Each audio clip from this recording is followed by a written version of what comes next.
देवाच्या पवित्र नावाला आपण धन्यवाद देऊया आणि प्रभूची आपण स्तुती करूया. गेले 3 दिवसापासून आपल्या मुंबईमध्ये पावसाने थैमान घातलेला आहे आणि बरेचसे लोक त्यामुळे क्षतिग्रस्त झालेले आहेत, बाधित झालेले आहेत. त्यांच्यासाठी आम्हा सर्वांना प्रार्थना करण्याची गरज आहे आणि प्रभू त्या सर्व प्रियजनांचं सहाय्य करो अशी यावेळेला आम्ही त्यांच्यासाठी प्रार्थना करत आहोत विशेष रीतीने.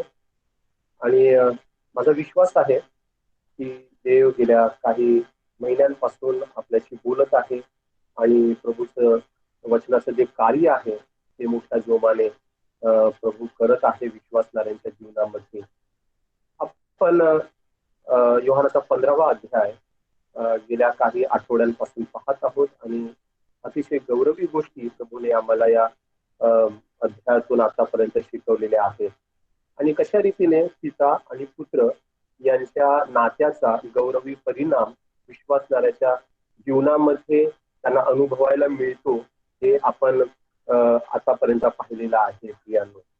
आणि आज आपण योहानाचा 15वा अध्याय आणि 12 ते 15 ही वचनं पाहणार आहोत. माझी विनंती आहे ज्यांच्याकडे बायबल आहे त्यांनी कृपया उघडावं आणि योहानाचा 15वा अध्याय आणि 12 ते 15 वचनांकडे विशेष रीतीने लक्ष द्यावं. मी तुमच्यासाठी वाचत आहे योहानाचा 15वा अध्याय 12 ते 15 ही वचनं. जशी मी तुम्हावर प्रीती केली तशी तुम्ही एकमेकांवर प्रीती करावी अशी माझी आज्ञा आहे.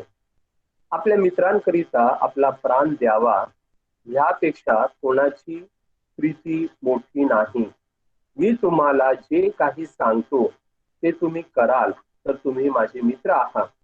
मी आतापासून तुम्हाला दास म्हणत नाही, कारण धनी काय करतो ते दासाला ठाऊक नसते, परंतु मी तुम्हाला मित्र म्हटले आहे, कारण जे काही मी आपल्या पित्यापासून ऐकून घेतले ते सर्व मी तुम्हाला कळवले आहे.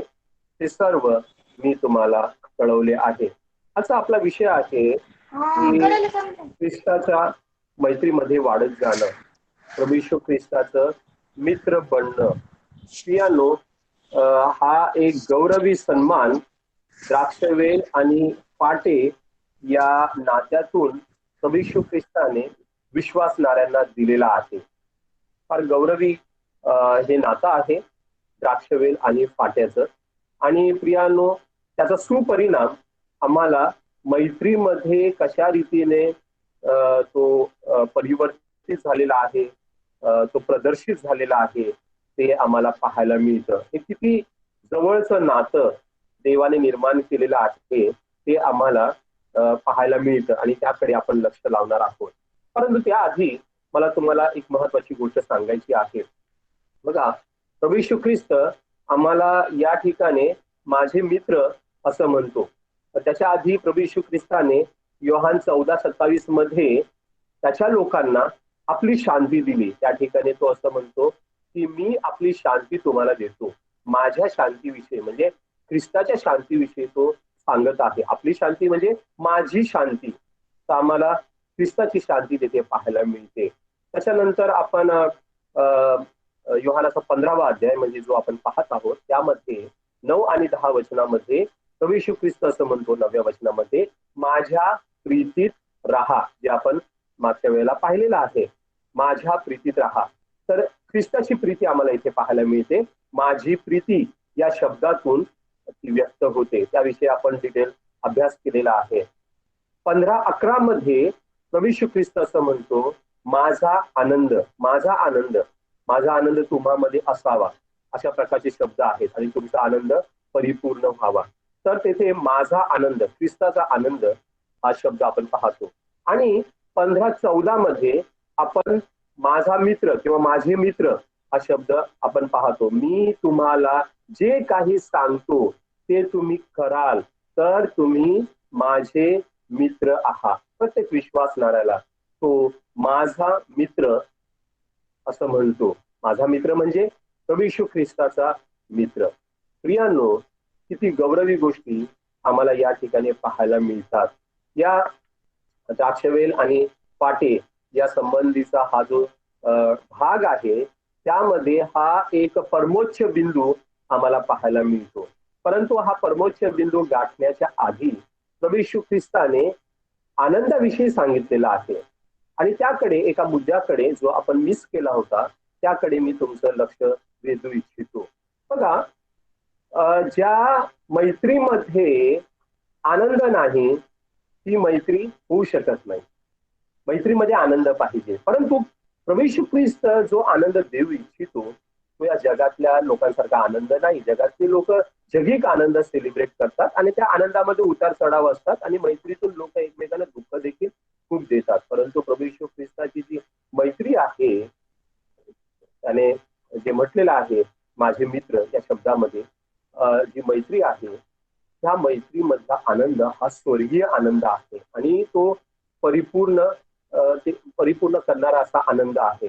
तर या आनंदाचा उगम प्रभू येशू ख्रिस्ताच्या काल्वरीच्या बलिदानामध्ये झालेला आहे हे आपण लक्षात घेऊया प्रियांनो.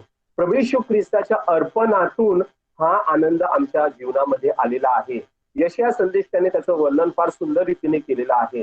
यशया 53:10 मध्ये यशया संदेश असं म्हणतो की त्याच्या जीवाचे दोषार्पण झाल्यावर तो संतती पाहिल.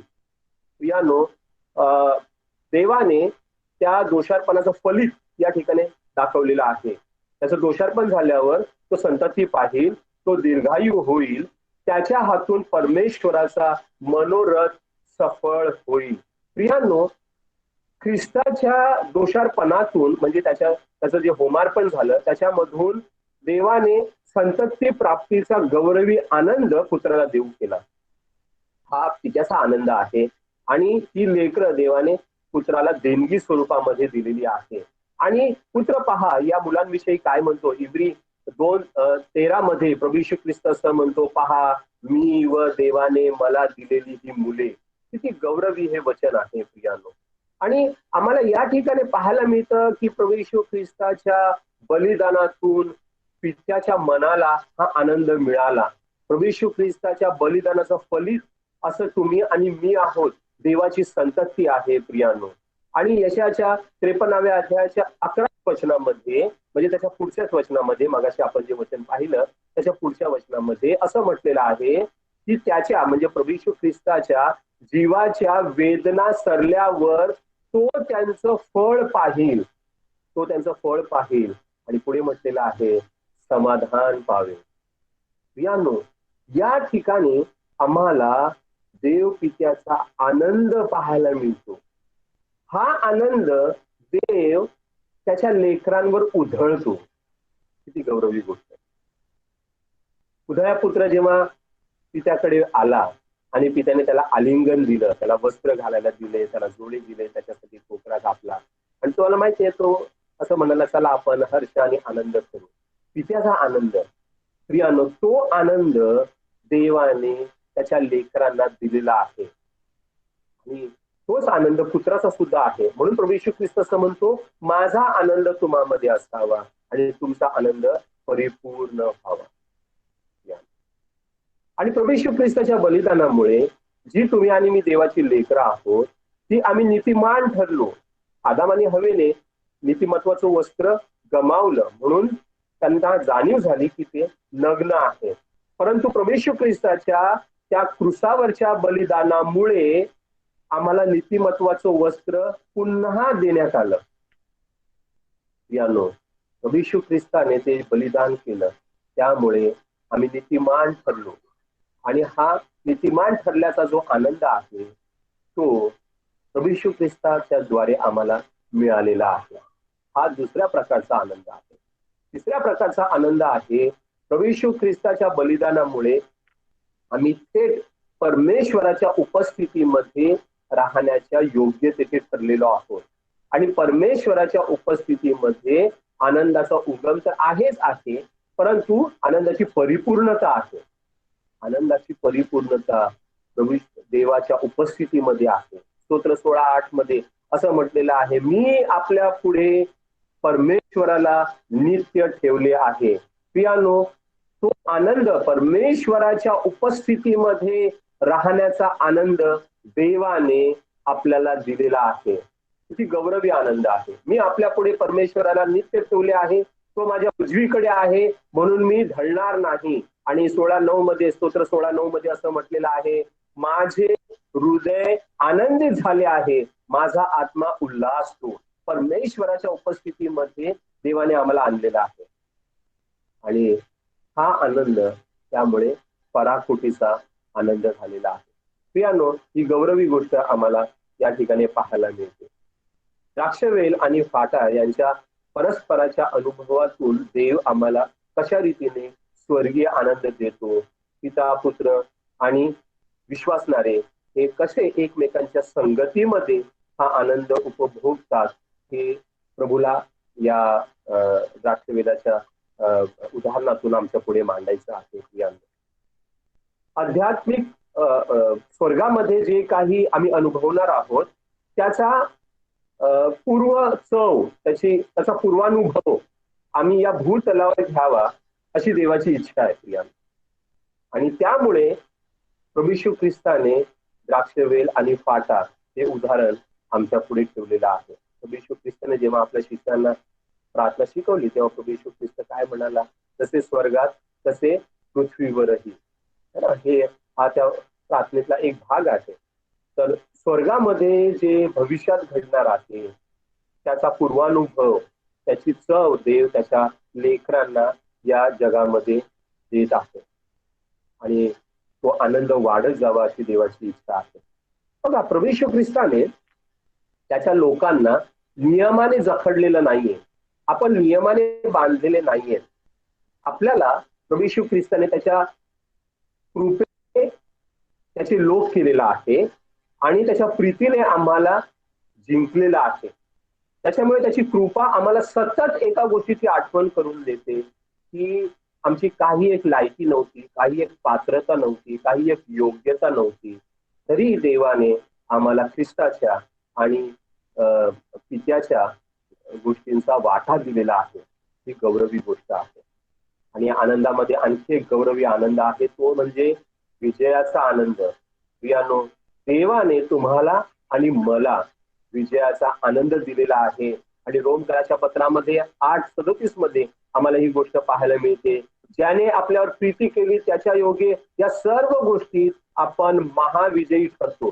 तर प्रियानो, हा दिवसागणिक वाढणारा जो आनंद आहे हा विजयाचा आनंद आहे. आणि प्रभू येशू ख्रिस्त आम्हाला तो उच्च कोटीचा आनंद नित्य देऊ इच्छितो.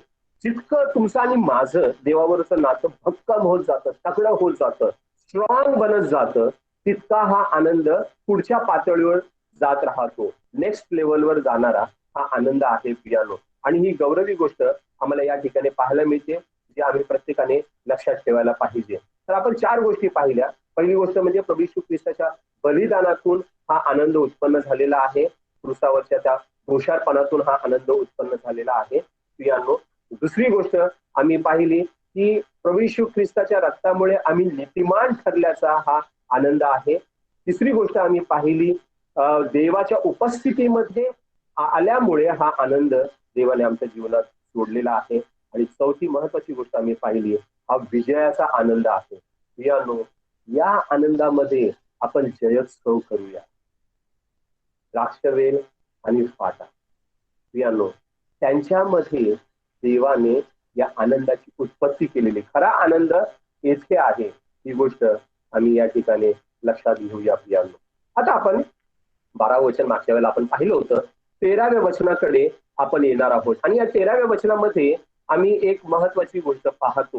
13व्या वचनापासून आपण पाहणार आहोत की कशा रीतीने प्रभू येशू ख्रिस्ताचे आपण मित्र बनतो, म्हणजे ते मैत्रीचं जे नातं आहे ते कसं बळकट होत जातं प्रियानो. या मैत्रीचं जे गौरवी रहस्य आहे ते आम्हाला या ठिकाणी पाहायला मिळतं. 13व्या वचनाकडे आपण आता वळणार आहोत. योहानाचं शुभवर्तमान 15वा अध्याय आणि वचन 13. त्या ठिकाणी असं म्हटलेलं आहे, आपल्या मित्रांकरिता आपला प्राण द्यावा, ह्यापेक्षा कोणाची प्रीती मोठी नाही. आपल्या मित्रांकरिता आपला प्राण द्यावा ह्यापेक्षा कोणाची प्रीती मोठी नाही. प्रियानो, बघा, प्रभू येशू ख्रिस्ताने वचन 12 मध्ये त्याच्या शिष्यांना एकमेकांवर कशा प्रकारची प्रीती करायची ते सांगितलेलं आहे, जे आपण मागच्या वेळेला पाहिलं. आणि या वचनाचा आपण अगदी सखोल रीतीने अभ्यास केलेला आहे. देव कशा प्रकारच्या प्रीतीची विश्वासणाऱ्यांकडून अपेक्षा करत आहे. आता 13व्या वचनामध्ये त्या प्रीतीविषयी आणखी एक गोष्ट सांगितलेली आहे की या प्रीतीचा स्तर कुठपर्यंत उंचवत गेला पाहिजे, या प्रीतीचा स्तर काय असायला पाहिजे. वचन 13 मध्ये प्रभू येशू ख्रिस्त असं म्हणतो, आपल्या मित्रांकरता आपला प्राण द्यावा यापेक्षा कोणाची प्रीती मोठी नाही. मोठ्या प्रीतीविषयी प्रभू येशू ख्रिस्त आम्हाला सांगत आहे. आणि प्रभू येशू ख्रिस्त हे सांगत असताना ही गोष्ट आपल्या शिष्यांवर बिंबवत आहे की आपल्या मित्राकरिता प्राण देण्याची मोठी प्रीती नाही. याचा अर्थ काय? याचा अर्थ तुम्हाला तुमची प्रीती प्राण देण्यापर्यंतच्या स्टेजला आणायची आहे, त्या स्तरापर्यंत आणायची आहे, त्या स्तरापर्यंत उंचावत न्यायची आहे. तो तुमचा आणि माझा प्रीतीचा स्तर असायला पाहिजे. लक्षात घ्या प्रिया, मुलं जेव्हा परीक्षेला बसतात तेव्हा ते जास्तीत जास्त मार्क मिळवण्याचा प्रयत्न करतात. किती मार्क ते मिळवू शकतात? 100पैकी 100. 101 मार्क अजूनपर्यंत कोणाला मिळालेले नाही. पण मला आठवतं, मी 7वीला असताना मला एकदा टीचरने 100पैकी 107 मार्क दिले होते. का माहितीये का? कारण मी एक्स्ट्रा प्रश्न पण सोडवले होते आणि गणितामध्ये मी हुशार होतो आणि त्या टीचरने मला 100पैकी 107 मार्क दिले होते. आध्यात्मिक जीवनामध्ये आता ते नंतर मग ते टीचरने कमी केले आणि रागामध्ये आणखी 2 मार्क कमी केले. म्हणजे मला 100पैकी 100 नाही दिले, मला 100पैकी 98 दिले, कारण तिच्या डोक्याला खूप ताप झाला होता. तर ही गोष्ट निराळी. परंतु मला या ठिकाणी असं सांगायचंय की मुलं जेव्हा 100 मार्काचा पेपर सोडतात तेव्हा त्यांना 100 मार्क मिळण्याची ते अपेक्षा धरू शकतात. आणि काही मुलं 100पैकी 100 मार्क मिळवतात. पण काही मुलांना 90 मिळतात, काही मुलांना 80 मिळतात, काही मुलांना 70 मिळतात, काही मुलांना 60 मिळतात, काही मुलांना 50, 40, 30 वगैरे वगैरे.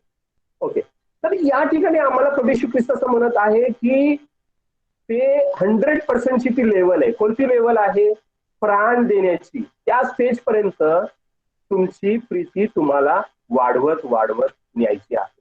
प्रभू येशू ख्रिस्त असं का बोलला ठाऊक आहे का? कारण रोम 5:8 मध्ये असं म्हटलेलं आहे, देव आपणावरच्या स्वतःच्या प्रीतीचे प्रमाण हे देतो की आपण पापी असताना ख्रिस्त आपणासाठी मरण पावला. प्रियांनो, प्रभू येशू ख्रिस्ताने ही गौरवी प्रीती प्रगट केली. त्याच्या प्रीतीचा हा पुरावा आहे, हे प्रमाण आहे.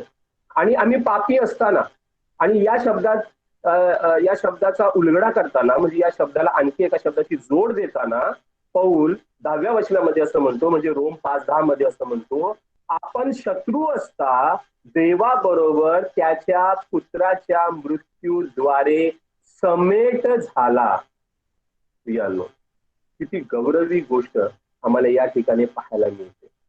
आपण शत्रू होतो देवाचे, आणि अशा परिस्थितीमध्ये पापी असताना आणि देवाचे शत्रू असताना प्रभू येशू ख्रिस्ताच्या अपार प्रीतीने आणि देवाच्या अगाध कृपेने आमचा तारण झालं, आमचा उद्धार झाला. आम्ही देवाच्या मंडळीमध्ये आलो, देव पित्याशी आपला समेट झाला, आपलं मिलन झालं, आमच्यामध्ये शांती प्रस्थापित झाली आणि देवाने त्याची प्रीती आमच्या अंतःकरणामध्ये ओतली. 5व्या वचनामध्ये असं म्हटलेलं आहे, रोम 5:5 मध्ये, पवित्र आत्म्याच्या द्वारे आपल्या अंतःकरणात देवाच्या प्रीतीचा वर्षाव झाला आहे. आता प्रभू असं म्हणतो की देवाच्या प्रीतीचा जो वर्षाव तुमच्या अंतःकरणामध्ये झाला आहे, तो प्रीतीचा जो काय म्हणतात त्याला, आपण त्याला अशी उपमा देऊया जसं एखादा डॅम भरतो ना, हं? आणि डॅम भरल्यानंतर तो फुटायला नको, त्याच्यावर प्रेशर यायला नको, म्हणजे डॅमचे दरवाजे उघडून टाकतात. ठीक आहे. आणि डॅमचे दरवाजे उघडून टाकल्यानंतर मग सगळीकडे ते पाणी वाहत जातं. आता या दिवसांमध्ये जेव्हा डॅम भरतात तेव्हा डॅमचे दरवाजे उघडले जातात, हळूहळू हळू ते उघडतात. प्रियानो, देव असं म्हणतो की आता ही जी प्रीती आहे ती तुम्ही वाहू द्या. कोणासाठी वाहू द्या? भावासाठी वाहू द्या, मंडळीतील लोकांसाठी वाहू द्या, परस्परांसाठी वाहू द्या. आणि ती त्या लेवल पर्यंत वाहू द्या की अशी लेवल येईल, असा स्तर गाठला जाईल जेव्हा तुम्ही आपल्या भावासाठी जीव द्यायला सुद्धा तयार व्हाल. किती चॅलेंजिंग आहे यार. तुम्ही आपल्या भावासाठी जीव द्यायला सुद्धा तयार व्हाल. कितीतरी लोकांच्या कपाळावर कदाचित हे वाक्य वाचताना आठा पडल्या असतील किंवा हे ऐकताना सुद्धा आठा पडल्या असतील की भावासाठी जीव द्यावा म्हणजे टू मच झालं. म्हणून तर आधी प्रभू येशू ख्रिस्ताने आनंद दिलाय. आणि मगाशी आपण ते पाहिलं योहान 15:11 मध्ये प्रभू येशू ख्रिस्ताने पहिला आनंद दिला आणि तो आनंद दिल्यानंतर आता प्रभू येशू ख्रिस्त म्हणतो आता ही प्रीती तुम्ही त्या नेक्स्ट लेवलला घेऊन जा, ही प्रीती तुम्ही वाहू द्या. ही गौरवी प्रीती आहे, कारण त्या प्रीतीचा पुरावा प्रभू येशू ख्रिस्ताने आम्हाला दिलेला आहे आणि फार अद्भुत रीतीने दिलेला आहे. आणि मी या वचनाचा अभ्यास करत असताना माझ्या डोळ्यापुढे प्रभूने अद्भुत रीतीने यहोशवाच्या पुस्तकातलं 3 आणि 4 अध्यायातलं उदाहरण माझ्या डोळ्यापुढे आणलं. त्या ठिकाणी तुम्ही नंतर ते सावकाश वाचा. आता सध्या फक्त नोट करून घ्या. यहोशवाचा 3 अध्याय आणि 4 अध्याय. त्या ठिकाणी कराराचा कोश याजक लोक वाहून नेत होते. आता इस्रायल लोक शेवटचा टप्पा ओलांडणार होते यार्देन नदीचा, आणि मग ते कनानामध्ये प्रवेश करणार होते. यहोशवा त्यांचं नेतृत्व करत होता आणि कराराचा कोश वाहणाऱ्या याजकांचे पाय यार्देन नदीला लागले आणि ती दुथडी भरून वाहणारी यार्देन नदी ती थांबली आणि ते प्रवाह जे आहे ते थांबले, ती दुभांगली आणि ती नदी जी आहे ती वाहणारे तो लोट आहे ना तो मागे लागला. ते वरून खाली, उतारावरून खाली ती नदी वाहत येत होती, लक्षात घ्या. आणि ती उतारावर येणारी नदी आहे, बायबलमध्ये असं म्हटलेलं आहे की ती नदी उलटी वाहायला लागली. ती नदी उलटी व्हायला लागली. ती याजक लोक यार्देन नदीच्या मध्यभागी उभे राहिले, यार्देन नदीच्या मध्यभागी. आणि ते पाणी जे आहे ते उलट्या दिशेने वाहायला लागलं. आणि मग जेव्हा ती नदी तिथे कोरडी झालेली होती तेथे इस्रायल लोकांनी 12 धोंडे उभे केले. इस्रायलच्या 12 वंशांचं ते दर्शक आहे. सगळे लोक पार गेले नदी ओलांडून आणि त्या नदीतले 12 धोंडे काढले आणि ते गिलगाल या ठिकाणी त्या लोकांनी उभे केले. आणि मग सगळे लोक गेल्यानंतर मग हे याजक लोक सुद्धा बाहेर निघाले. ते धोंडे मध्यभागी उभे केल्यानंतर ते याजक लोक बाहेर निघाले आणि मग ही नदी जी उलटी वाहत होती, चढ पाणी कधी चढाच्या दिशेने जात नाही, उलट लक्षात घ्या. उतारावरून खाली येतं, उतारावरून खाली वर जात नाही, उलट्या दिशेने जात नाही प्रियानो. हे उलट्या दिशेने वाहणारं पाणी जेव्हा हे याजक लोक बाहेर निघाले तेव्हा मग पुन्हा नदी दुथडीवरून वाहायला लागली. प्रियानो, फार गौरवी उदाहरण आहे आणि मला हे उदाहरण फार आवडतं. प्रियानो, आता ती वाहत होती ना तेव्हा त्या ठिकाणी ऑलरेडी ते 12 धोंडे होते आणि आता ती त्या धोंड्यांवरून ती वाहत होती. प्रियानो, लक्षात ठेवा, ती उलटी वाहणारी जी नदी आहे ना ती आम्हाला प्रभू येशू ख्रिस्ताच्या वधस्तंभाची प्रीती दाखवते. प्रियानो, जगाला ही प्रीती ठाऊक नाहीये. पापी लोकांवर प्रीती करणं, शत्रूवर प्रीती करणं हे ठाऊक नाहीये. म्हणून प्रभू येशू ख्रिस्ताचं बलिदान हे एकमेव बलिदान आहे, युनिक ते सॅक्रिफाईस आहे. त्याच्यासारखं तेच आहे प्रियानो. म्हणून ती उलटी वाहणारी नदी प्रभू येशू ख्रिस्ताच्या बलिदानाचं दर्शक आहे आणि प्रभूने ते काम समाप्त केलं. त्याचं ते दर्शक म्हणजे ते 12 धोंडे तिथे उभारले. प्रियानो, ते आहे. आणि ते काम समाप्त झाल्यानंतर मग ही नदी पुन्हा दुथडी भरून वाहायला लागली. आता प्रभू काय म्हणतो की जशी ती यार्दन नदी दुथडीवरून वाहायला लागली तशी आता तुम्ही देखील भरभरून प्रीती करायला लागा. जर प्रभू येशू ख्रिस्ताने उलटा प्रवाहाच्या दिशेने ती प्रीती केली, म्हणजे अशक्य प्रकारची जर प्रीती केली, तर देव आता म्हणतो हे तुम्हाला शक्य आहे, हे तुमच्या ताकदीमध्ये आहे, हे तुम्ही करू शकता. हे तुमच्या आवाक्यातलं आहे असं प्रभूला म्हणायचंय. आणि प्रभूने आमच्या आवाक्यातली गोष्ट आम्हाला करायला सांगितलेली आहे, कारण जी आवाक्यात नव्हती ती गोष्ट प्रभू येशू ख्रिस्ताने स्वतः काल्वरीच्या वधस्तंभावर केली. प्रभू येशू ख्रिस्ताने प्रीतीचा हा मापदंड आमच्यासाठी ठेवलेला आहे. आत्मत्याग करणारी ही प्रीती देवाने आम्हाला करायला सांगितलेली आहे. म्हणून लूक 9:23 मध्ये आम्ही असं वाचतो, जो कोणी माझ्या मागे येऊ पाहतो त्याने आत्मत्याग करावा. जो कोणी माझ्या मागे येऊ पाहतो त्याने आत्मत्याग करावा. लूक 9:23 मध्ये तुम्ही हे वचन वाचू शकता. त्याच्या पुढे असंही म्हटलेलं आहे, आणि दररोज स्वतःचा वधस्तंभ उचलून घ्यावा आणि मला अनुसरावे. 3 गोष्टी तिथे आहेत, परंतु आत्मत्याग ही पहिली गोष्ट प्रभू येशू ख्रिस्ताने करायला सांगितलेली आहे. तर बलिदान युक्त प्रीती हा सिद्धांत किंवा हे तत्व आम्हाला या ठिकाणी पाहायला मिळतं. प्रभू येशू ख्रिस्त द्राक्षवेल आणि फाटे या उदाहरणामधून तुमच्या पुढे आणि माझ्या पुढे ही बलिदान युक्त प्रीती ठेवत आहे. कारण द्राक्षवेलीशी ते फाटे एक झालेले आहेत. जर द्राक्षवेलीने बलिदान केलं तर फाट्याकडून पण बलिदान अपेक्षित आहे. प्रियांनो, जर प्रभू येशू ख्रिस्ताने आगीचा दोह सहन केला आणि पित्याचा क्रोध सहन केला, आम्हाला आता त्या गोष्टी सहन करायची गरज राहिलेली नाहीये. परंतु आता देव असं म्हणतो की तुम्हाला झळ सोसावी लागेल, तुम्हाला बलिदान करावं लागेल. प्रियांनो, ज्या प्रीतीमध्ये झळ सोसावी लागत नाही त्याला प्रीती म्हणताच येणार नाही. प्रियांनो, प्रीतीमध्ये झळ सोसावी लागते, किंमत मोजावी लागते, स्वतःला नाकारावं लागतं आणि आमच्या कितीतरी गरजांना चिमटा बसवावा लागतो. प्रियांनो, ही बलिदानयुक्त प्रीती आहे. आणि देव असं म्हणतो आता याचं पालन तुम्ही परस्परांमध्ये करा, एकमेकांमध्ये करा. मंडळीमध्ये याचं पालन कसं करायचं त्याचं उदाहरण आमच्या पुढे ठेवलेलं आहे. कोणीतरी वाचा बरं 1 योहान 3 अध्याय 16 आणि 17 वचन. ज्या कोणाला सापडेल कृपया पटकन ते वचन काढून वाचा. 1 योहानाचं पत्र 3 अध्याय 16 आणि 17 वचन.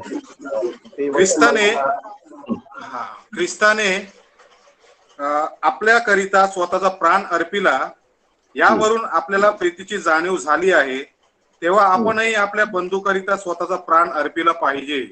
मग जवळ संसाराची साधने असून व आपला बंधू गरजवत आहे हे पाहून जो स्वतःला त्याचा कळवळा येऊ देत नाही त्याच्या ठाई देवाची प्रीती कशी राहणार. पहा, या ठिकाणी आपल्याला योहान 3:16 माहिती आहे. देवाने जगावर एवढी प्रीती केली. ते बहुतेक लोकांच्या तोंडपाठ आहे, पण मी असं म्हणतो की 1 योहान 3:16 सुद्धा विश्वासणाऱ्यांनी पाठ करायला हवं. ख्रिस्ताने आपल्याकरिता स्वतःचा प्राण अर्पिला, यावरून आपल्याला प्रीतीची जाणीव झाली आहे. प्रियांनो, प्रभू येशू ख्रिस्ताच्या बलिदानाशिवाय या जगाला प्रीतीची जाणीव होऊ शकत नव्हती. आणि आज तुम्हाला आणि मला प्रीतीची जाणीव त्या बलिदानामुळे झालेली आहे. आणि म्हणून त्या वचनामध्ये पुढे असं म्हटलेलं आहे, तेव्हा आपणही आपल्या बंधूकरिता स्वतःचा प्राण अर्पण केला पाहिजे. किती गौरवी गोष्ट प्रियांनो आम्हाला या ठिकाणी पाहायला मिळते. ते उदाहरण आमच्या पुढे येथे ठेवण्यात आलेलं आहे. त्या प्रीतीचं उदाहरण ठेवण्यात आलेलं आहे. आणि देव काय म्हणतो, ही प्रीती कशी दाखवायची? बंधूने जे वचन वाचलं त्याच्यामध्ये असं म्हटलेलं आहे, जवळची तुमच्याकडे संसाराची साधने आहेत आणि तुम्हाला आपला भाऊ गरजवंत दिसतो, आणि जर तुम्हाला त्याचा कळवळा येत नाही तर देवाची प्रीती तुम्ही कशी व्यक्त करणार? तुमच्यामध्ये देवाची प्रीती आहे हे कसं कळणार? त्याचं प्रमाण कसं पटणार? प्रियांनो, प्रभू येशू ख्रिस्ताच्या बलिदानाचं उदाहरण देत असताना देव डायरेक्ट गरजांकडे नेक्स्ट वचनामध्ये, पुढच्या वचनामध्ये तुमचं आणि माझं लक्ष वेधित आहे, प्रत्येक विश्वासणाऱ्याचं लक्ष वेधित आहे. याचा अर्थ काय बरं? मी मागच्या वेळेला ही गोष्ट सांगितलेली आहे. प्रत्येक देणं जे आहे ना ते आम्हाला सोसायला लावतं आणि विश्वासणाऱ्यांनी या देण्याच्या गोष्टीमध्ये वाढत वाढत वाढत वाढत जावं अशी देवाची इच्छा आहे प्रियांनो.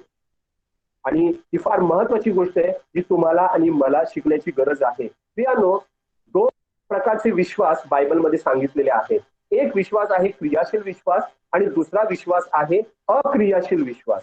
एक विश्वास आहे जिवंत विश्वास आणि दुसरा विश्वास आहे निर्जीव विश्वास. एक विश्वास आहे सार्थक विश्वास आणि दुसरा विश्वास आहे निरर्थक विश्वास. एक विश्वास आहे फळ देणारा विश्वास आणि दुसरा विश्वास आहे निष्फळ ठरवणारा विश्वास. आणि त्याचं उदाहरण तुम्हाला याकोबाच्या पत्रामध्ये देण्यात आलेलं आहे. तुम्ही नंतर सावकाश वाचा. याकोबाचं पत्र 2रा अध्याय 14 ते 26 वचन तुम्ही वाचा. याकोबाचं पत्र 2रा अध्याय 14 ते 26. आता वाचायची गरज नाहीये कारण तो मोठा भाग आहे. तब्बल 13 वचन आहेत. किती वचन आहेत? 13 वचन. लक्षात घ्या. तर 13 वचनांमध्ये एकच गोष्ट पुन्हा पुन्हा पुन्हा पुन्हा सांगितलेली आहे. या ठिकाणी तरी पहिले योहान 3रा अध्याय 16 आणि 17 वचनामध्ये 2-3 वचनांमध्ये ही गोष्ट सांगितलेली आहे. पण याकोबाने या गोष्टी बिंबवण्यासाठी तब्बल 13 वचन खर्ची घातलेली आहेत. ही याकोबाने मनचं सांगितलेलं नाही, पवित्र आत्म्याने त्याच्याकडून ते लिहून घेतलेलं आहे. 13 वचन. काय सांगितलेलं आहे? जर विश्वासाबरोबर क्रिया नाही, कोणत्या क्रिया? प्रीतीच्या क्रिया नाही, तर तो विश्वास जात्या निर्जीव आहे. जात्या या शब्दाचा अर्थ आहे मुळात निर्जीव आहे. प्रियांनो, आम्ही आपला विश्वास चेक करायला पाहिजे. जर तुमचा विश्वास प्रीतीच्या क्रियांनी व्यक्त होत नाही, जर तुमचा विश्वास कृतिशील नाही, तर तो निर्जीव आहे असं देव म्हणतो. प्रियांनो, तो निरर्थक आहे. त्या याकोबाच्या पत्राच्या 2ऱ्या अध्यायामध्ये 20व्या वचनामध्ये याकोब असं म्हणतो की क्रिया वाचून विश्वास निरर्थक आहे. क्रिया वाचून विश्वास निरर्थक आहे. आणि 26व्या वचनामध्ये याकोब असं म्हणतो की क्रिया वाचून विश्वास निर्जीव आहे. परंतु जर तुमच्या विश्वासाला प्रीतीच्या क्रियांची जोड असेल तर तुम्ही त्या क्रियांमुळे नीतिमान ठरता. आता हे जे नीतिमत्व आहे ते नीतिमत्व पुराव्यासह प्रगटणारं नीतिमत्व आहे. म्हणजे क्रियामुळे तुम्ही नीतिमान ठरता अशातला भाग नाहीये. प्रभू येशू ख्रिस्ताच्या रक्तामुळे तुम्ही नीतिमान ठरला. प्रभू येशू ख्रिस्ताच्या रक्तामुळे तुम्ही देवाच्या समोर उभे राहू शकता. प्रभू येशू ख्रिस्तासारखं तुम्हाला गणलं जातं. प्रभू येशू ख्रिस्ताचं नीतिमत्व म्हणजे नीतीची वस्त्र देव तुम्हाला बहाल करतो. परंतु ते नीतिमत्व व्यक्त करण्याचा एकच मार्ग आहे, तो म्हणजे प्रीतीच्या क्रिया. प्रियांनो, फार महत्वाचं आहे. प्रभू येशू ख्रिस्ताने मैत्रीची जोड देताना क्रियाशील प्रीतीविषयी सांगितलेलं आहे. म्हणून प्रभू येशू ख्रिस्त असं म्हणतो योहान 15:14 मध्ये, मी तुम्हाला जे काही सांगतो ते तुम्ही कराल तर तुम्ही माझे मित्र आहात. किती गौरवी गोष्ट आहे. प्रियानो, देव असं म्हणतो मी तुम्हाला जे प्रभू येशू ख्रिस्त असं म्हणतो मी तुम्हाला जे काही सांगतो ते तुम्ही कराल तर तुम्ही माझे मित्र आहात. आता एक गोष्ट लक्षात घ्या. मी आपल्या एका सभेमध्ये ही गोष्ट सांगितली होती, पण ती मोजक्या लोकांना ठाऊक असेल कदाचित. आता जे मीटिंग मध्ये सहभागी झालेले आहेत त्यांना ही गोष्ट ठाऊक नसेल, परंतु त्यांच्यासाठी आणि तुमच्या आठवणीसाठी पुन्हा एकदा मी सांगतो की प्रत्येक विश्वासणाऱ्यावर प्रभू येशू ख्रिस्ताचा मालकी हक्क आहे. लक्षात घ्या. प्रभू येशू ख्रिस्त आमचा मालक आहे, आमचा धनी आहे, आमचा स्वामी आहे. त्याचा आमच्यावर मालकी हक्क आहे. म्हणून 1 करीन 6:19 मध्ये असं म्हटलेलं आहे की तुम्ही स्वतःचे मालक नाही. आणि 6:20 मध्ये पौल असं म्हणतो, कारण तुम्ही मोलाने विकत घेतलेले आहात म्हणून तुम्ही आपल्या शरीराने देवाचं गौरव करा. प्रियानो, आमच्या स्वतःच्या इच्छांना, स्वतःच्या योजनेला, स्वतःच्या संकल्पांना काहीही वाव नाही. ख्रिस्ताबरोबरच्या नात्यामध्ये. सर्वाधिकार प्रभूचा आहे, लक्षात घ्या. आणि सैतानाने आपल्याला गुलामगिरीमध्ये लोटून टाकलं प्रियानो. पण प्रभू येशू ख्रिस्ताने त्या पापाच्या गुलामगिरीतून, अपराधाच्या गुलामगिरीतून, अधर्माच्या गुलामगिरीतून, अनीतीच्या आणि अन्यायाच्या गुलामगिरीतून आम्हाला बाहेर काढलं. आता प्रत्येक विश्वासणारा हा पापातून सुटून पावित्र्याकडे आलेला आहे, अशुद्धतेतून तो सुटून शुद्धतेकडे आलेला आहे, आणि तो वाईटातून निघून चांगल्याकडे वळलेला आहे, अनीतिमत्वाकडून निघून तो नीतिमत्वाकडे वळलेला आहे. म्हणून म्हणजे याचा अर्थ काय, तुम्ही पवित्रीकरणासाठी, शुद्धतेसाठी, चांगलं करण्यासाठी आणि नीतिमत्वासाठी बांधील आहात. प्रभू येशू ख्रिस्ताची मालकी त्या अर्थाने आहे, ती बांधिलकी त्या अर्थाने आहे. प्रभू येशू ख्रिस्त सैतानाप्रमाणे आम्हाला जोखडामध्ये टाकत नाही, लक्षात घ्या. तर प्रभू येशू ख्रिस्त आम्हाला पापाच्या बंधनातून मुक्त करतो, तो आम्हाला स्वतंत्र करतो. पण हे स्वातंत्र्य जे आहे, ख्रिस्ती स्वातंत्र्य, त्या स्वातंत्र्याची ब्युटी, त्याचं सौंदर्य एका गोष्टीमध्ये, आम्ही स्वतंत्र झाल्यानंतर आपण मोकाट होत नाही, लक्षात घ्या. प्रभू येशू ख्रिस्ताचं स्वातंत्र्य आम्हाला मोकाट करत नाही, मनमानी करत नाही, आम्हाला स्वैर करत नाही. तर ज्याने मला मोकळं केलं सैतानाच्या बंधनातून, त्या गुलामगिरीतून, त्याच्या प्रीतीला आम्ही प्रीतीने प्रतिसाद देतो.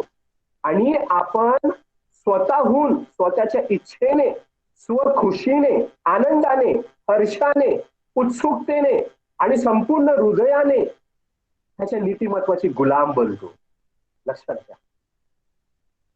आपण प्रभू येशू ख्रिस्ताचे ड्युलोज बनतो, बॉन्ड सर्वंट बनतो. प्रभू तू इतकी महान प्रीती केलेली. आणि मी तुम्हाला ते उदाहरण दिलं होतं, अब्राहम लिंकनने जेव्हा गुलामगिरीची पद्धत बंद करायची सुरुवात केली, तेव्हा त्याने एका निग्रो गुलामाला सोडून आणलं, आणि निग्रो गुलामाला त्याने सोडवलं आणि त्याला म्हणाला की तू तुला पाहिजे तिकडे जा. पण तो गुलाम तो म्हणाला की साहेब मी कुठे जाणार, आणि मला उपजीविकेचं साधन नाही, मला पोट भरण्यासाठी मला नोकरी वगैरे करणं भाग आहे, आणि मला गुलामीच करावी लागणार, लोक मला गुलाम म्हणूनच वावरणार. मग अब्राहम लिंकन म्हणाला की ठीक आहे, तू माझ्या राज दरबारामध्ये ये, माझ्या राजवाड्यामध्ये. आणि अब्राहम लिंकनच्या घरामध्ये तो आला, आणि अब्राहम लिंकन म्हणाला आता तुला इथे स्वखुशीने जे काही कामं करता येतील ते तू कर. पण तुला माहितीये तो गुलाम स्वखुशीने अब्राहम लिंकनचे सर्व कामं करायचे. आणि मी तुम्हाला सांगितलं होतं, जेव्हा अब्राहम लिंकन आपल्या घोड्याच्या बग्गीमध्ये बसायचे, तेव्हा तो गुलाम आपला हात असा पुढे करायचा आणि त्याच्या हातावर अब्राहम लिंकनला पाय ठेवायला सांगायचा. अब्राहम लिंकन म्हणायचे नाही नाही असं करू नको. पण तुम्हाला माहितीये तो आनंदाने ते करायचा, त्याला हर्ष असायचा. हेच ते पाय जे मला गुलामगिरीतून बाहेर काढण्यासाठी माझ्यापुढे आहे. तुला माहितीये त्या सल्लानं तो हातात घ्यायचा, आणि मग अब्राहम लिंकन तुला माहितीये नाईलाजाने त्याच्या खांद्यावर हात ठेवून आणि त्याच्या हातावर पाय ठेवून मग त्या बग्गीमध्ये बसायचे, त्याच्या मस्तकावर हात फिरवायचे आणि तो गुलाम मग त्यांना सलाम ठोकायचा. तो आनंदाने हर्षाने त्यांची सेवा करायचा. प्रियानो, प्रभू येशू ख्रिस्ताने आम्हाला हे स्वातंत्र्य दिलेलं आहे, नीतिमत्वाचं स्वातंत्र्य. आम्हाला पावित्र्यात नेणारं, शुद्धतेत नेणारं, चांगुलपणात नेणारं, नीतिमत्वात नेणारं हे सामर्थ्य. आणि प्रभू म्हणतो की माझी प्रीती जी आहे ना त्या नीतिमत्वाच्या गुलामगिरीतून तू आपल्या भावांना सादर कर. तू जर माझे प्रेम करतोस ना, मग ज्यांना मी विकत घेतलेला आहे, ज्यांना मी माझ्या रक्ताने खंडून घेतलेला आहे, तू त्यांच्यावर प्रीती कर. प्रियानो, ही गौरवी प्रीती आहे, ही गौरवी प्रीती आहे. आणि ती प्रीती प्रभू येशू ख्रिस्त आम्हाला करायला सांगतो. आणि या ठिकाणी प्रभू येशू ख्रिस्त असं म्हणतो की मी जे काही सांगतो ते तू केलंस तर तू माझा मित्र आहेस. प्रियानो, प्रभू येशू ख्रिस्त त्या मैत्रीची खासियत सांगतो. या मैत्रीमध्ये समर्पण आहे. प्रियानो, प्रभू येशू ख्रिस्ताला हे सांगायचंय. बघा, आता समजा मी तुम्हाला म्हटलं की तुम्ही माझे मित्र आहात, तर तुम्हाला आनंद वाटेल, बऱ्याच जणांना आनंद आनंद वाटेल. पण जर मी तुम्हाला असं म्हटलं की मी तुम्हाला जे काही सांगतो ते ते तुम्ही केलं तरच तुम्ही माझे मित्र आहात, तर तुम्हाला ती मैत्री जाचक वाटेल. तुम्ही म्हणा अशी कशी मैत्री आहे? प्रभू येशू ख्रिस्त त्या मैत्रीमध्ये ही अट ठेवतो प्रियांनो, ही अट ठेवतो. कारण प्रभू येशू ख्रिस्ताने काही राखून न ठेवता समर्पण केलं. पण प्रभू येशू ख्रिस्त तुमच्याकडून आणि माझ्याकडून समर्पणाची अपेक्षा ठेवतो. हे या मैत्रीचं वैशिष्ट्य आहे. ही मैत्री समर्पणातून बहरत जाते. ही मैत्री आज्ञापालनातून बहरत जाते. ही मैत्री देवाची इच्छा जाणून घेऊन आपण ती पूर्ण केली तर ती अधिक बहरत जाते. त्याला आपण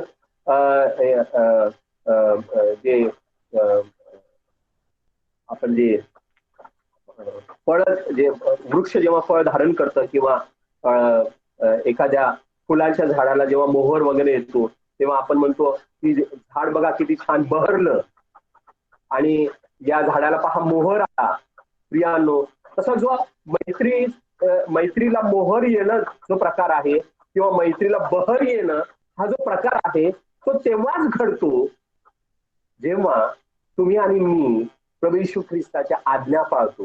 तुम्ही आणि मी त्याच्या इच्छा जाणून घेतो आणि त्या पूर्ण करतो. तुम्ही आणि मी समर्पित जीवन जगतो. प्रियांनो, तुम्ही आणि मी जेव्हा त्याचे निर्बंध पाळतो, निर्बंध म्हणजे जे त्याने नाही म्हटलं ते नाही करायचं, जे त्याने कर म्हटलं ते करायचं, त्याला निर्बंध पाळणं म्हणतात. आणि जेव्हा तुम्ही आणि मी प्रभू येशू ख्रिस्ताला प्रसन्न करतो तेव्हा या मैत्रीला मोहर येतो, त्याला बहर येतो. प्रियानो, ख्रिस्ताच्या मैत्रीचं वैशिष्ट्य हे आहे, ख्रिस्ताबरोबरच्या मैत्रीचं आपण ख्रिस्ताच्या मनासारखं वागायला लागतो तेव्हा ती मैत्री बहरत जाते. अब्राहम आणि मोशे कसे देवाचे मित्र बनले? अब्राहम आणि मोशे हे आज्ञा पालनामुळे देवाचे मित्र बनले. पण एक गोष्ट लक्षात घ्या, बायबलमध्ये अब्राहमाला किंवा मोशेला देवाने थेट असं कुठे म्हटलं नाही की तू माझा मित्र आहेस. अब्राहम देवाचा मित्र होता, मोशे देवाचा मित्र होता, मित्रासारखा तो बोलायचा. ही गोष्ट सांगितलेली आहे दुसरे इतिहास 20:7 किंवा यशया 41:8 मध्ये सांगितलेली आहे, याकोबामध्ये सांगितलेली आहे 2:23 मध्ये आणि निर्गम 33:11 मध्ये सांगितलेली आहे.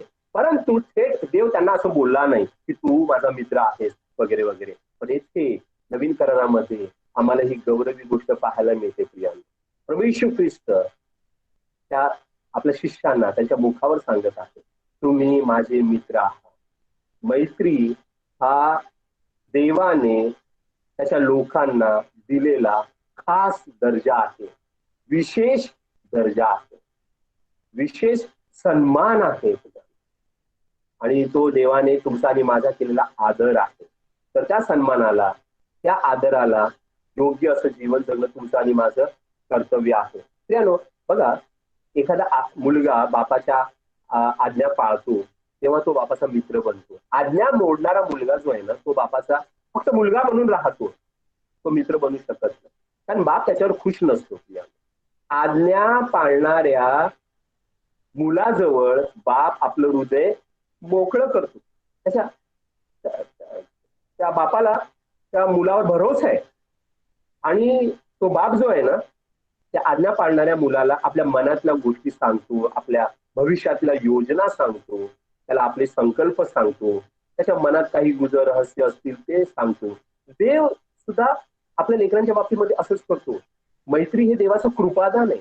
जसं मुलं हे प्रीतिदान आहे, पहिले योहान 3 मध्ये म्हटलेलं आहे, तसं मैत्री हे देवाचं कृपादान आहे. प्रियानो, आणि या मैत्रीच्या कृपादानामध्ये प्रियानो आपण स्वर्गीय शिष्टाचाराचं पालन करतो. आणि त्या स्वर्गीय शिष्टाचार कसा असायला पाहिजे त्याचं मूर्तिमंत उदाहरण म्हणजे आपला प्रभू येशू ख्रिस्त. प्रियानो, आणि तुम्हाला आणि मला काय करायचंय? ख्रिस्ताचा शिष्टाचार आमच्या जीवनामध्ये आम्हाला लागू करायचा आहे. ख्रिस्ताची गुणवत्ता, त्याचा नियम, त्याची आज्ञा, त्याचे निर्बंध, त्याची जीवनशैली, त्याची रीत प्रियानो त्याची अधिकारयुक्त वाणी ही आम्हाला आमच्या जीवनावर लागू करायची आहे. लक्षात घ्या, प्रभू येशू ख्रिस्त असं कोठेच म्हणाला नाही मी तुमचा मित्र आहे. हा फरक लक्षात घ्या. तुम्ही माझे मित्र आहात असं प्रभू येशू ख्रिस्त बोलला, तुम्ही माझे मित्र आहात. पण प्रभू येशू ख्रिस्त असं कधीच बोलला नाही मी तुमचा मित्र आहे. प्रियानो, बापाची ओळख करून देताना मुलगा असा कधीच म्हणत नाही हा माझा मित्र आहे. बापाची ओळख करून देताना मुलगा असंच म्हणेल हा माझा बाप आहे, हे माझे पप्पा आहेत. लक्षात घ्या प्रियांनो, प्रभू येशू ख्रिस्ताने स्वतःला मनुष्यांच्या पातळीवर कधीच आणलं नाही. मी तुमचा मित्र आहे असं प्रभू येशू ख्रिस्त बोलला नाही. प्रियांनो, पेत्राने काय कबुली दिली? मत्ते 16:16 मध्ये तुम्ही ख्रिस्त जिवंत देवाचे पुत्र आहात. प्रत्येक गुडघा प्रभू येशू ख्रिस्तापुढे टेकला जाणार आहे. प्रियांनो, आणि प्रत्येक माथा त्याला वंदन आणि प्रणाम करणार आहे. प्रत्येक व्यक्ती त्याच्या पुढे लोटांगण घालणार आहे. तो तुमच्या गळ्यामध्ये हात घालू शकतो, तुम्ही त्याच्या गळ्यामध्ये हात घालू शकत नाही. प्रियांनो, तो तुमच्या खांद्यावर हात ठेवेल, तो माझ्या खांद्यावर हात ठेवेल, तुम्ही त्याच्या खांद्यावर हात ठेवू शकत नाही, कारण तो देव आहे. आम्हाला त्याच्या पुढे गुडघे टेकावे लागणार, आम्हाला त्याला नमन करावं लागणार. प्रियांनो, आम्ही आपले नियम त्याच्यावर लागू करू शकत नाही. आम्हाला त्याचे नियम पाळावे लागणार, आम्हाला त्याच्या तत्वांना अनुसरावं लागणार, त्याच्या सिद्धांताला अनुसरावं लागणार, त्याच्या जीवनशैलीला अनुसरावं लागणार, त्याची पद्धत, त्याची रीत, त्याचा नमुना, त्याचं उदाहरण आम्हाला अनुसरावं लागणार. प्रियांनो, म्हणून ख्रिस्ताचे मित्र तेच आहेत जे लोक त्याची मालकी स्वीकारतात आणि तो सांगेल ते करतात, त्याचा शब्द झेलतात. तेच लोक त्याचे अधिक घनिष्ठ मित्र बनू शकतात, जे त्याची इच्छा पूर्ण करतात. ख्रिस्त तुमच्याशी जुळवून घेणार नाही, तुम्हाला त्याच्याशी जुळवून घ्यायचे. लक्षात घ्या, तुम्ही जगाशी जुळवून घेता. प्रियांनो, ख्रिस्त तसा नाहीये. आम्हाला त्याच्या स्टँडर्डशी जुळवून घ्यायचे. तो आमच्या स्टँडर्डच्या पातळीवर येणार नाही, कारण आमची स्टँडर्ड भ्रष्ट आहे आणि आम्ही माणसं आहोत. लक्षात घ्या, तो देव आहे.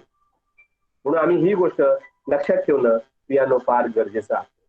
आणि प्रभू येशू ख्रिस्त योहान 15:16 मध्ये असं म्हणतो, आपण थोडक्यात हे वचन पाहूया, मी आतापासून तुम्हाला दास म्हणत नाही. प्रियांनो, याचा अर्थ असा की आपण फक्त दास नाहीये. कारण का योहान 13:13 मध्ये प्रभू येशू ख्रिस्त म्हणाला, तुम्ही मला गुरु आणि प्रभू म्हणता आणि मी तसा आहेच. तुम्ही ठीक बोलता, मी तसा आहेच. प्रियांनो, तो गुरु आहे आपला आणि तो आपला प्रभू आहे.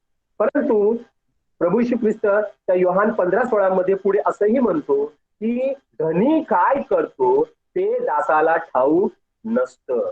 धनी काय करतो ते दासाला ठाऊक नसतं. धन्याच्या योजनेमागचं रहस्य, त्याचे संकल्प काय ते दासाला ठाऊक नसतात. परंतु प्रभू येशू ख्रिस्त हे आम्हाला सर्व गोष्टी सांगतो. प्रियांनो, आणि तो असं म्हणतो, परंतु मी तुम्हाला मित्र म्हटलेलं आहे. मी तुम्हाला मित्र म्हटलं आहे. मित्रांमध्ये कुठल्याही प्रकारची आडखाती नसते. प्रभू येशू ख्रिस्त आपलं मन आपल्याजवळ मोकळं करतो. प्रियांनो, आणि त्याच्या प्रीतीतून ही या मैत्रीची उभारणी झालेली आहे. ही गोष्ट आम्ही लक्षात घ्यायला पाहिजे. आणि तुम्हाला माहिती, या प्रीतीची, या मैत्रीची ब्युटी कशामध्ये आहे? त्या योहान 15:16 मध्ये एक सुंदर गोष्ट प्रभू येशू ख्रिस्त सांगतो, गौरवी गोष्ट आहे. तो कळस आहे या मैत्रीचा. प्रभू येशू ख्रिस्त असं म्हणतो की जे काही मी आपल्या पित्यापासून ऐकून घेतले ते सर्व मी तुम्हाला कळवले आहे. पित्याचा संपूर्ण मनोदय, संपूर्ण संकल्प देव प्रभू येशू ख्रिस्त तुम्हाला आणि मला सांगतो. आता जे कळवावं असं वाटलं तेवढ्याच गोष्टी सांगितलेल्या आहेत. बऱ्याचशा गोष्टी आम्हाला ठाऊक नाहीत आणि बऱ्याचशा गोष्टी आम्हाला अजून कळलेल्या नाहीत.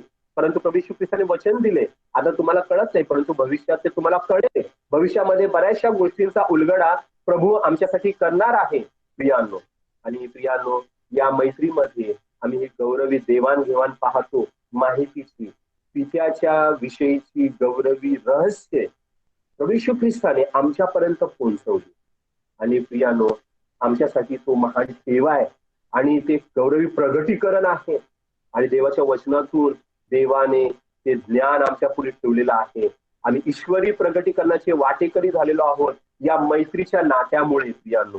आणि तुम्हाला माहिती आहे का, तुम्हाला आणि मला द्राक्षवेल आणि फाटे या गौरवी नात्यातून ही गोष्ट शिकायला मिळते की जितकं आपण ख्रिस्ताशी एकरूप होऊ, जितकं आपण ख्रिस्ताशी जुळवून घेऊ, जितकं आपण ख्रिस्ताच्या गोष्टींचं अनुयायी बनू, अनुकरण करू, त्याला अनुसरत राहू, जितकं आपण त्याच्या वचनाचं पालन करत राहू, जितकं आपण ख्रिस्तामध्ये रमू, तितकी ही मैत्री घट्ट बनत जाणार. सुंदर आहे ना हे?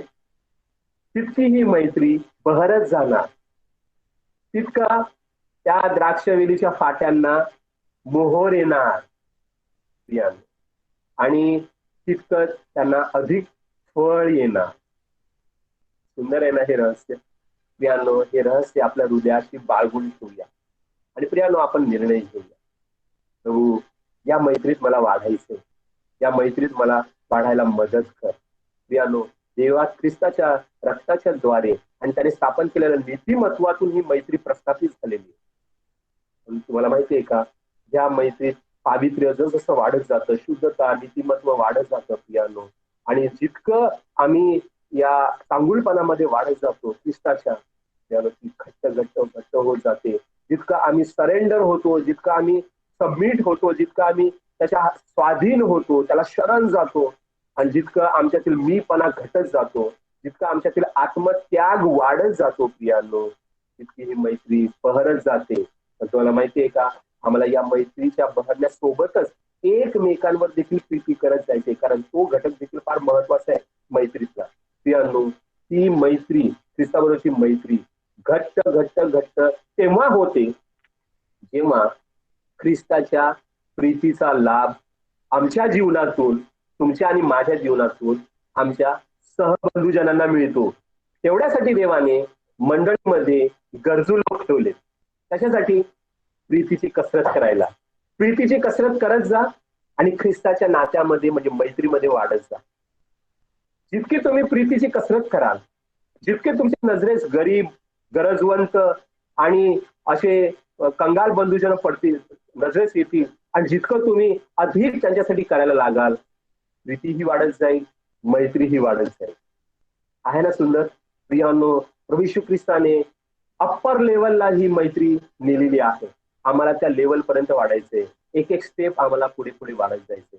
देवा, या गोष्टी करण्यास आम्हाला प्रत्येकाचं सहाय्य करो. थँक्यू. God bless.